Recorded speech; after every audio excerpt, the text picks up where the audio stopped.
আমেরিকার এগেনস্টে প্যারাগুয়ে যদি ভালো খেলে তাহলে তাদেরকেও ভেনিজুয়েলার মতো পরিণতি বরণ করতে হবে। এমন থ্রেট তাদেরকে দেওয়া হয়েছিল কিনা কে জানে।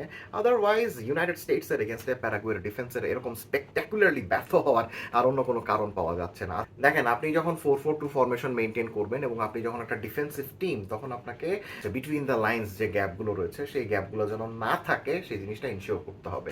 এই কাজটা ওয়ার্ল্ড কাপ কোয়ালিফায়ারে প্যারাগুয়ে খুব ভালো মতো করতে পারলেও এই বিশ্বকাপে আইসা কেন জানি তারা ফার্স্ট ম্যাচে ঠিকঠাক মতো করতে পারলো না। লেফট ব্যাক আন্তোনি রবিনসন এবং লেফট উইঙ্গার ক্রিস্টিয়ান পুলিসিকের নিজেদের মধ্যেকার কম্বিনেশন, রোটেশন এবং বল ক্যারিং সবকিছুই প্যারাগুয়েকে অনেক ভীতি দিচ্ছিল। একই কাজ করছিলেন সার্হিনিও দেস্ট রাইট সাইডে উইডথ মেনটেন করার মাধ্যমে। প্রত্যেকেই বিভিন্নভাবে অ্যাটাকিং থার্ডে ট্রায়াঙ্গেল গঠন করছিলেন, যে ট্রায়াঙ্গেলটা ইভেনচুয়ালি প্যারাগুয়ের সেন্টার ব্যাক এবং ফুল ব্যাকের মধ্যের জায়গাটা বারবার এক্সপোজ করে দিচ্ছিল।